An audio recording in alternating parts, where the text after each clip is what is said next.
Please subscribe the channel and press bell icon for notification. नमस्कार, मैं हूं आशीष Verma. Morning call में आपका स्वागत है। शुक्रवार की सुबह हफ्ते का आखिरी कारोबारी सत्र और गजब का मोमेंटम कल सुबह में हाईलाइट करा था। उस मोमेंटम में कल जरूर कहने के लिए एक ब्रेक लग गया, क्योंकि कल भारतीय बाजार 1/3% के दबाव के साथ बंद हुए। लेकिन हाईलाइट दरअसल थी कि दबाव आया, दिन भर कमजोरी के साथ कामकाज हुआ, लेकिन फाइनली लो से बढ़िया रिकवरी भारतीय बाजारों में देखने को मिली। तो जो बाजार 1% से ज्यादा दबाव के साथ कामकाज कर रहा था, फाइनली एक्सपायरी मजबूत हुई उस लिहाज से, और महज 1/3% की कमजोरी के साथ हमने कल वीकली एक्सपायरी का क्लोज आता हुआ देखा। चलिए आज के क्विकली क्यूज पे नजर डाल लीजिए। यूएस मार्केट्स में जैसे कल सुबह कह रहे थे या कुछ दिनों से बातचीत हो रही है, वो कंसोलिडेशन, वो साइडवेज मूवमेंट्स, इंडिसाइसिवनेस, वो स्क्रीन्स पे नजर आएगी।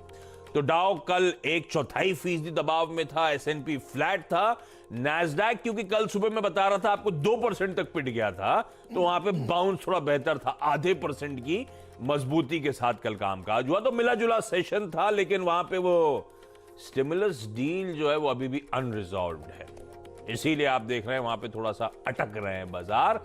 लेकिन तब और अब क्विकली स्क्रीन पर ये समझाने के लिए कि दरअसल मूड माहौल है कैसा, तो कल हमने डाइजेस्ट कर दिया डाउ फ्यूचर्स में 50 अंकों की मजबूती को, जाते जाते हो गई 66 अंकों की कमजोरी।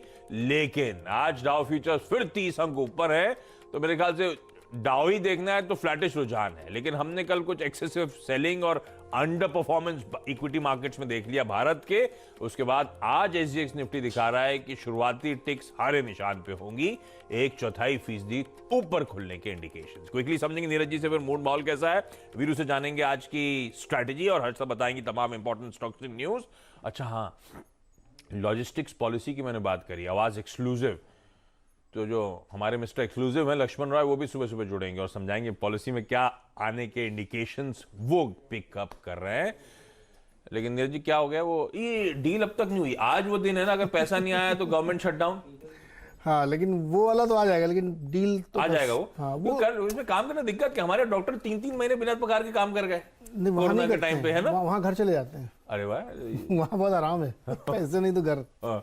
लेकिन तो जो पैकेज की बात हो रही है वो फंस गया मुझे लगता है, क्योंकि वो मिच मैकॉनेल जो ट्रम्प साइड के हेड है वो एकदम अड़ गए हैं कि नहीं है, इसमें पहले डिटेलिंग में बात होगी, पेलोसी, मतलब किसान आंदोलन टाइप को चल रहा है वहाँ पे, बात नहीं सुन रहे। प्रेसिडेंट पद की शपथ ले लें बाइडेन, उसके बाद हो पाएगा, ये फंसे ही रहने वाला, दिक्कत मुझे ऐसा लगता है कि अब बाइडेन तक ही रुकना पड़ेगा, 20 जनवरी तक आपको रुकना पड़ेगा, लग नहीं रहा। उसके बाद हो पाएगा, क्योंकि फिर ये रिपब्लिकन डेमोक्रेट्स की इज्जतदानी तो चलती रहेगी। देखिए क्या है कि सीनेट में मेजॉरिटी रिपब्लिकन की है और बहुत सारी चीजें अटकने वाली हैं।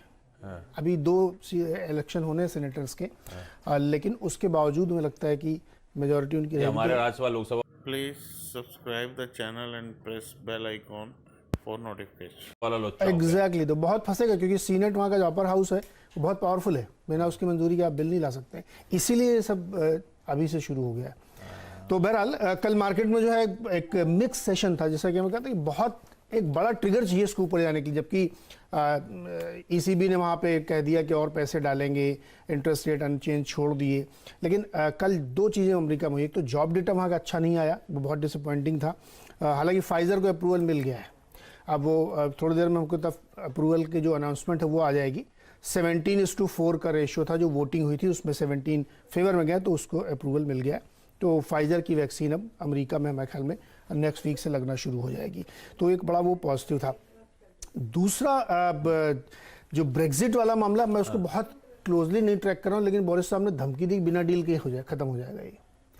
वो इतना पचड़ा, ये संडे तक कुछ डेडलाइन, हाँ, तो वो बातचीत फ्रूटफुल हो नहीं रही है, तो उन्होंने अब एक वार्निंग टाइप की दे दी कि अगर नहीं होगा तो आप लोग तैयार रहिए, बिना डील के हम यूं छोड़ देंगे। शादी तो कर ली, डिवोर्स में बड़ी प्रॉब्लम आ रही है। वो सेटलमेंट नहीं हो पा रहा, कौन किसको कितना पैसे देगा।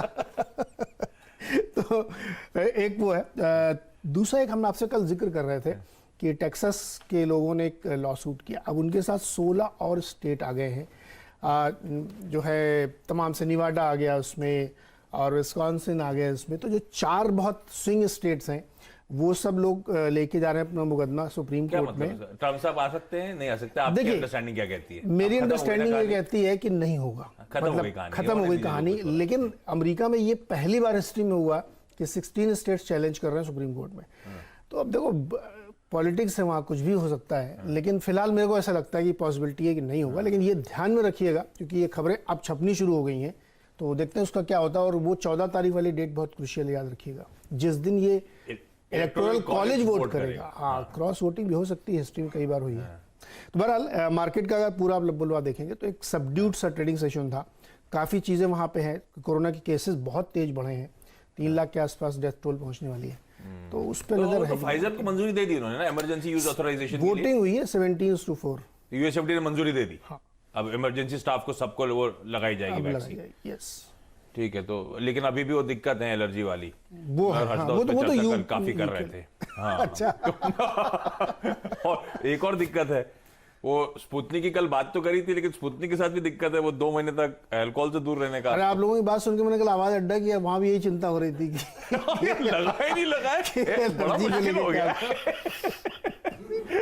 अच्छा चलिए, अब क्विकली वीरू के पास चलते हैं, समझ लेते हैं आज स्ट्रेटेजाइज कैसे करना है। कल की उठा पिटक के बीच में 2200 करोड़ रुपए एफआईआईज ने नेट कैश इन्फ्यूजन करा, और कल मुझे याद है 2 बजे के शो के लिए मैंने वीरू को टॉस करा था। शैलसर वीरू थे स्टूडियो में, हेमंत थे, और वीरू ने तब कहा था कि लग रहा है एक्सपायरी ऊपर होगी, ये खरीदारी करने के शायद मौके होंगे। और 2 इंटरडे चार्ट दिखाइएगा, वो 2-2:30 बजे के टाइम से जो चढ़ा बाजार, वो गजब का मूव आया। वीरू, तो कल वो सेकंड हाफ की स्ट्रैटेजी भी सटीक पड़ गई। अब क्या करना है आज फ्राइडे का दिन? देखिए आशीष, वो कल ऑप्शन सपोर्ट था, पुट राइटर्स थे, तो वो कॉल लेने का मन किया कि हाँ बाजार नीचे टिकेगा नहीं, ऊपर जाएगा। एक चीज है आशीष, जो अभी यूएस मार्केट की समरी नीरज जी ने दी, जिसमें कुछ अप्स इफ्स एंड बट्स भी थे, लेकिन मेरे लिए क्रक्स ये है कि डाउ 4 नवंबर के बाद मात्र अगर आप देखें करीब 40 दिन के अंदर 7वीं बार 10 डेमा से पुल बैक लेके ऊपर चला गया। तो मेरे लिए रिस्क जोन बढ़ा नहीं, तो एटलीस्ट मेरे को वहां से एक 10 डेमा का सपोर्ट नजर आ रहा है। अच्छा, यहां अगर आप इंस्टीट्यूशनल फिगर्स देखें तो 2259 करोड़ रुपए की बाइंग के अगेंस्ट 2275 करोड़ रुपए डीआईज ने सेल कर दिया। कल आपको इंडेक्स और स्टॉक फ्यूचर्स की फिगर्स में भी एफआईज की तरफ से पेन नजर आएगा। उन्होंने काफी लॉन्ग लिक्विडेट किए, स्टॉक फ्यूचर्स को शॉर्ट भी किया, करीब 1180 करोड़ के बेच का 1300 करोड़ रुपए का इंडेक्स बेचा। लेकिन पॉसिबली आशीष, ये एक एक्सपायरी इंपैक्ट हो सकता है, याद रखिएगा। अब बात है कि आज का शुक्रवार है, इस महीने का तीसरा वीकली कॉन्ट्रैक्ट, याद रखिएगा। तो हम जब वीकली कॉन्ट्रैक्ट में जा रहे हैं ना आशीष, तो हमारा बेस क्या है पहले आप तय कर लीजिए। ये 10 डेमा जो यूएस मार्केट को रीड करके हमने निकाला, और जो हमने अभी इंडियन मार्केट्स के लिए तय करना होगा, वो है 10 डेमा। हमने 4 नवंबर से अब तक इसी लेवल पे काफी सपोर्ट लिया है। एक सेकेंड निफ्टी का चार्ट लगाइए प्लीज। और एक और चीज याद रखिएगा, जब ये हम इस वीकली कॉन्ट्रैक्ट में आ रहे हैं आशीष, तो एफआईआईज ने एक पुट काफी तहजीब से बेची है मंथली और वीकली कॉन्ट्रैक्ट में, और वो है 13200 की। तो 13271 आपका 10 डेमा और 13200 की पुट का करीब 37 लाख का आउटस्टैंडिंग हुआ है। ये एक सबसे बड़ा सपोर्ट रहेगा इस हफ्ते, और इसी को आपको रिस्पेक्ट देनी है। ऊपर क्या 540, 570 और उसके बाद 610, 630 पॉसिबल है। नीचे क्या डे ट्रेडर्स के लिए 370, 350 एक सपोर्ट रहेगा। ऊपर 540 निकल जाए तो स्टॉप लॉस ट्रेल कर लीजिएगा, लेकिन 271 और 200 जब तक स्क्रीन पे है 10 डेमा और सबसे बड़ा ऑप्शन सपोर्ट जोन, तब तक स्टे लॉन्ग।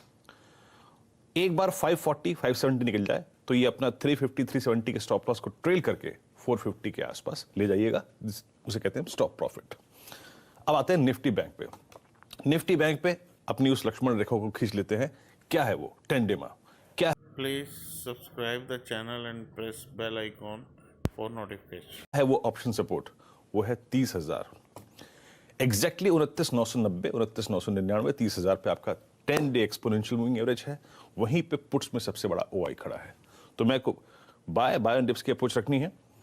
और याद रखिए डे ट्रेडर्स के लिए कौन सी लेवल महत्वपूर्ण है? ऊपर 740, 800 और उसके बाद 940 और 31,000।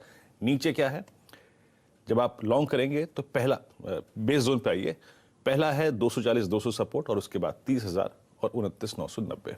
बाय की अप्रोच रखिए और 30,000 ऑन निफ्टी बैंक और उधर 13,271 और 200, इसको इस वीकली कॉन्ट्रैक्ट में अपने जहन में रखिएगा। आशीष। बिल्कुल, तो बाय ऑन डिप्स की स्ट्रैटेजी ही रखनी है। और कल जब कमजोरी थी तो सीएनबीसी आवाज पे तमाम एक्सपर्ट्स आके ये रिएटरेट कर रहे थे कि अभी भी अपसाइड्स हैं, ये बाजार में खरीदारी करने के मौके हैं। और कल भी हिम्मत कर ली होती तो कल ही अच्छे मुनाफे में बैठे होते। और आज देखिए और फर्दर लेग्स हैं इस रैली के। आज खुलते ही 1/4% का उछल। और वीरू कह रहे हैं यहां से और अच्छा तेजी और अच्छी बढ़त देखने को मिल सकती है। आज की ट्रेडिंग बेट्स, मोतीलाल ओसवाल कह रहे हैं टाटा स्टील खरीद लीजिए, 640 के टारगेट्स। प्रभुदास लीलधर का कॉल है बंधन बैंक खरीद के चलें, 430 का टारगेट। स्वास्तिका इन्वेस्टमेंट्स का कॉल है वोल्टास खरीदे 826 830 के लक्ष्य के लिए। तो तीनों के तीनों बाय कॉल्स आप लोगों की स्क्रीन पर नोट डाउन कर लीजिएगा। और अब मैं जा रहा हूं क्विकली हर्षदा के पास। हर्षदा बताएंगे आज के तमाम इंपॉर्टेंट स्टॉक्स इन न्यूज। और हर्षदा, वो लक्ष्मण की एक्सक्लूसिव क्या है? लक्ष्मण की एक्सक्लूसिव यही कह रही है कि देखिए नई लॉजिस्टिक पॉलिसी जल्द ही आने वाली है। इसमें फोकस इसी बात पर किया जाएगा कि लॉजिस्टिक प्लेयर्स के लिए टैक्स का जो बोझ है उसको कैसे कम किया जाए। खासतौर से 5% कम दरों पर यहाँ पर जो लागत है वो कम करने की बात लॉजिस्टिक प्लेयर्स के लिए रखी गई है। एक मल्टी मॉडल कनेक्टिविटी का मास्टर प्लान तैयार किया गया है। कैबिनेट नोट तैयार है, बस अप्रूवल का इंतजार है। तो आप कॉनकॉर्ड जैसे काउंटर्स रेडार पर रखेंगे और बाकी logistic players Snowman Logistics, Gateway Distri Parks, Adani group को आप ध्यान में रखिए क्योंकि वो भी एक बड़ी भूमिका निभाते हैं आजकल लॉजिस्टिक बिजनेस में। तो ये तमाम स्टॉक्स वैसे भी रेडार पर रहेंगे। ऑफ कोर्स लक्ष्मण इस पर आगे आपको और विश्लेषण देंगे और डिटेल में जानकारी देंगे। लेकिन हाँ, लॉजिस्टिक्स के लिए एक एक्सक्लूसिव खबर सीएनबीसी आवाज के हाथ लगी जरूर है। अच्छा, टीवीएस ग्रुप के लिए एक बहुत ही इंटरेस्टिंग खबर आई। ग्रुप ने रीस्ट्रक्चरिंग ऐलान कर दी है। अब होल्डिंग कंपनी कोई नहीं होगी और ये भी जो डिसाइड किया गया है पूरे परिवार की ओर से वो यही है कि देखिए जो ये एक पारिवारिक बंटवारा हुआ है तो ये 4th जनरेशन है टीवीएस ग्रुप का जो अलग अलग कंपनियां संभाल रहा है, जिसमें वेणु श्रीनिवासन के परिवार के पास अब टीवीएस मोटर और टीवीएस क्रेडिट, सुंदरम क्लेटन हाथ लगेगी, आर दिनेश के हाथ TVS logistics and the likes, Sundaram fastener Suresh Krishna के पास जाएगी। तो ये बेसिकली एक पारिवारिक बंटवारा हुआ है। होल्डिंग स्ट्रक्चर जो था, इंटर लॉकिंग जो थी वो खत्म हो रही है, लेकिन मौजूदा स्ट्रक्चर और कामकाज करने के तरीके में कोई बदलाव नहीं होगा, ये मैनेजमेंट ने क्लैरिफाई किया है। ऑयल मार्केटिंग कंपनियां रेडार पर रहेंगी, ऑफशोर कंपनियां रेडार पर रहेंगी, पेंट कंपनियां रेडार पर रहेंगी क्योंकि $50 के आसपास कच्चा तेल फिर खड़ा हो गया है। 2 स्टॉक्स रेडार पर रखिएगा आशीष। आज पीएनसी इंफ्रा 950 करोड़ का एक ऑर्डर हाथ लगा और कल्पतरू पावर मैं इसीलिए मेंशन करी हूं क्योंकि कल हमने देखा यूपीएल के बाद जो फियास्को हुआ है, कल्पतरू पावर ने प्लान किया था कि सांता क्रूज में नया दफ्तर खोलेंगे। 200 करोड़ खर्च करने वाले थे जमीन एक्विजिशन के लिए और फिर टोटल जो कॉस्ट होने वाला था उस दफ्तर का 377 करोड़ का था। काफी आलोचना हुई, स्टॉक टूटा पिछले 2 दिनों में और अब कंपनी ने कह दिया है कि ये प्लान्स फिर से स्क्रैप कर दिए गए हैं। प्रमोट बिगड़ गया है, देखते हैं बाजार अब वापस कितना भरोसा कर पाता है। कुछ कॉर्पोरेट गवर्नेंस के इश्यूज वगैरह क्रॉप अप हुए थे इसीलिए फैसला वापस लिया गया। ठीक है, तमाम वो कंपनीज रडार पर रखिएगा। कोटक महिंद्रा बैंक को रडार पर रखिएगा। हेडलाइन में खैर हमने मेंशन कर ही दिया है, वो perpetual non cumulative preferential shares पे ये लोग डिविडेंड नहीं दे पाएंगे, तो आरबीआई से खींचतान है, इसलिए ये स्टॉक भी रडार पर। क्विकली छोटा सा ब्रेक के उस पर आज की कमोडिटी करेंसी मार्केट की टॉप स्ट्रैटेजीज और आज का events calendar. Please subscribe the channel and press bell icon for notification. चलिए, ब्रेक के बाद आपका स्वागत है और आज की कमोडिटी और करेंसी मार्केट की स्ट्रैटेजीज जो है हमेशा की तरह टिकर टीम आपकी स्क्रीन पे नीचे चलाएगी, नोट डाउन करिएगा स्टॉप लॉसेस खास तौर पे। अच्छा, आज फ्राइडे है, हफ्ते का आखिरी दिन है, यूएस गवर्नमेंट शटडाउन को लेकर अपडेट्स इंतजार होंगे और बड़े दिनों बाद बताते हुए अच्छा लग रहा है। एक तो एंटरटेनमेंट वर्ल्ड से संजय दत्त आपकी एक पहली ऑनलाइन रिलीज हो रही है, डिजिटल प्रीमियर हो रहा है तोरबाज, और दूसरा कियारा आडवाणी जी की इंदु की जवानी, ये मूवी रिलीज हो रही है। किस पे शो बनना चाहिए? अब मैं आपको जानता हूं इसलिए कह सकता हूं कि आप दूसरे वाले ऑप्शन को चुनेंगे। यही का आइडिया था।